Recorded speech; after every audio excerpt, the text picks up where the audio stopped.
more people than Hitler. Everywhere it's tried, it results in famine, impoverishing, death, destruction. I mean, every failed country on the planet right now, including North Korea, is some form of a Marxist dictatorship. So why is it hard to denounce that? Because it's easier for me to denounce fascism. Why the struggle to just say, Marxism, bad, evil, end of story? Why can't we agree on that? Well, because if you look at, I'll give the example of North Korea. What we did is that we went in there during the Korean War and destroyed all their factories, right? Now, what did this leave? This left an impoverished society where they now had no means to, of course, get their needs because their factories were destroyed. So that's number one on why North Korea. Now, I don't like North Korea. I'm just saying that's one reason why. Has nothing to do with the Marxist leader? Nothing? He's not a Marxist leader. I wouldn't consider himself a Marxist leader. So what ideology is his? So the ideology of Marxism is simply that workers own the means of production. The workers in North Korea do not own the means of production. Which they have private property rights in North Korea? They don't. Then who owns the means of production? The government does. Oh, okay. Yeah, but in a Marxist society, society,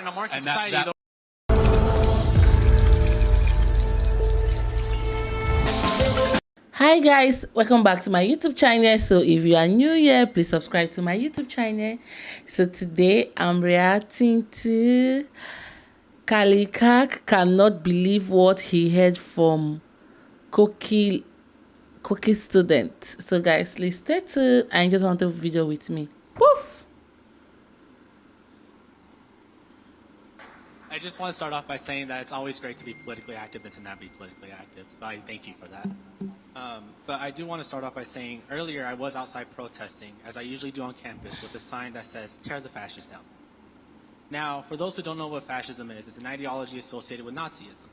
As I had this sign, not affiliated to anybody, I had a group of individuals come up to me saying openly they were fascists, attending your event, and called me the F word while at it. It's not allowed. Now, I am not here to call you a fascist. I'm not. As I know you're not a Nazi sympathizer. You've never openly sympathized Nazism. I can see that. But people who openly call themselves fascists are here and are not afraid to admit they are fascists. So my question is, will you denounce fascism today, as the definition online puts it, as an ideology including racial nationalism and authoritarianism today? Yes. Will you denounce Marxism as the greatest killer of human beings in the last 100 years? Well, describe Marxism to me. I'm sorry, what? Describe Marxism to me. The ideology that Mao Zedong, Joseph Stalin, Vladimir Lenin, and Pol Pot employed to the massacre of our It did kill millions of people. You're right. Correct. Okay, so I'll denounce fascism. You denounce Marxism. Yeah. Well, I would have to say, like, by definition. No. Hold on. So my thing is that, was it Marxism itself, or was it a materialistic condition that caused that? Because as Marxists, what we do say is that there's material conditions that contribute to society.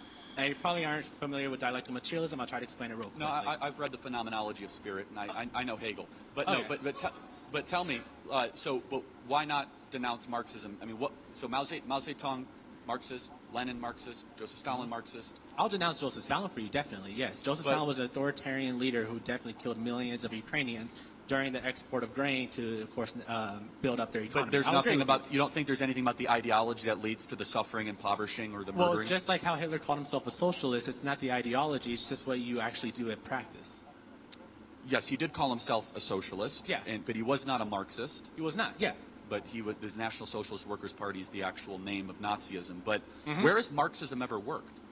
Well, I wouldn't say that Marxism itself has ever actually been tried. Now, of course, you can always say, like, oh, like, that's an easy communist getaway question to it, right? Well, but Marxism has killed a lot more people than Hitler.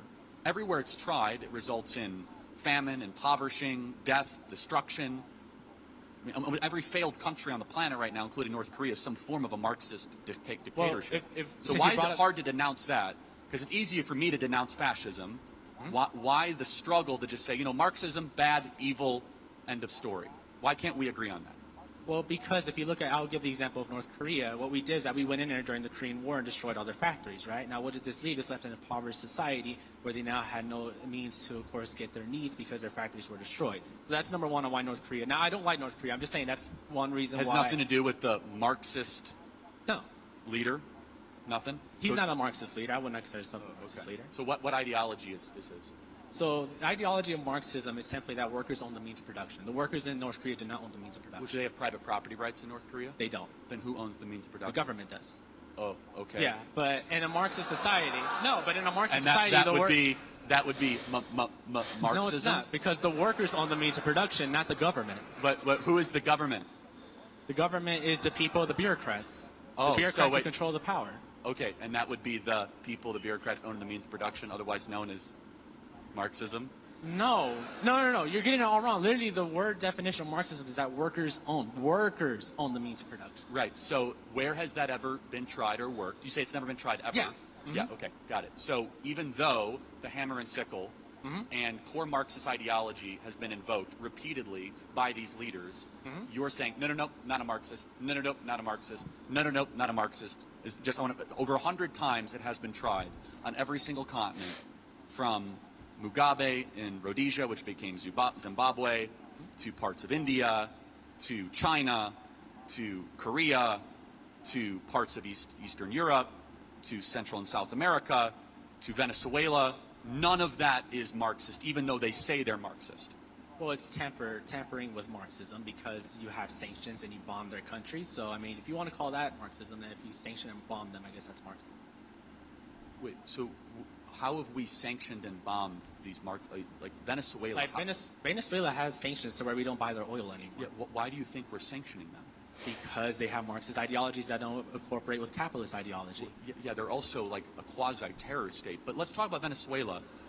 Venezuela used to be rich and prosperous when they had the private ownership of minerals.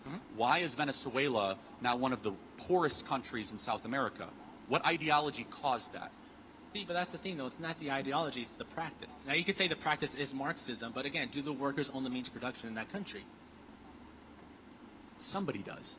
Yes, somebody does, but not the workers. Yeah, the government owns. So, I mean, in like the purest form of Das Kapital Marxism, it is the government that comes in and abolishes private property. Correct? This is, of course, called the dictatorship of the proletariat, I think is what you're referring to. Right. So yeah. Let me ask you a question. So you believe in this like abstract Marxism that you don't ever want to denounce, even though it's been tried 100 times. But again, you say try, but we just said that it hasn't been tried because workers haven't owned the means of production. Okay. Well, why do you think that is? Because they use the swan song of Marxism, and Marxism will always result in an oligarchy or a dictatorship. Yeah. Because you know why? It's impossible to, quote unquote, have the workers owns the means of production, because we don't share well as human beings. That's why only someone that has, and with all possible due respect, an infant understanding of human nature can think communism can work, because we're self-interested at our core. And you have an economic system that is built not on private property, but on, quote unquote, shared goods. You're going to have a dictator on top of it that is going to exploit and terrorize. And so you started this conversation by asking me to denounce fascism, which is responsible for about 10 to 15 million deaths, said ideology. I'm pleading you one more time to denounce Marxism, that is responsible for minimum 100 to 120 million deaths. Okay, academics have proven that wrong. That's not true. That's from the Black Book of Communism. That has How many people did Mao kill?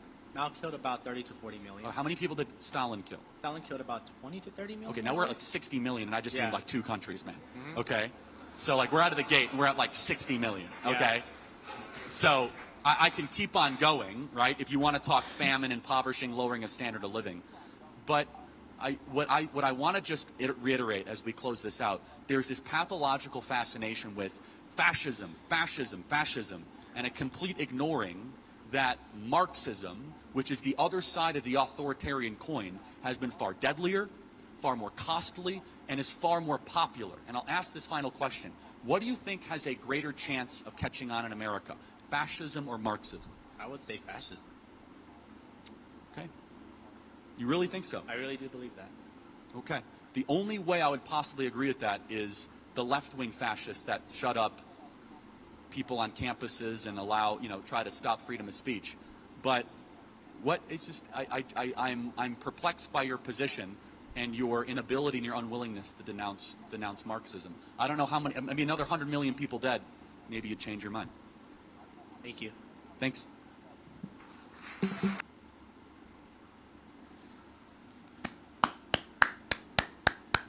Oh, this is really, really good. Clark, you are the best. Like, like he's really good. Charlie, I love his videos and I love reacting to his video because he's a good public speaker and he know when and how to put the right word. Like he's really, I love the way he was able to educate this college student on what to do.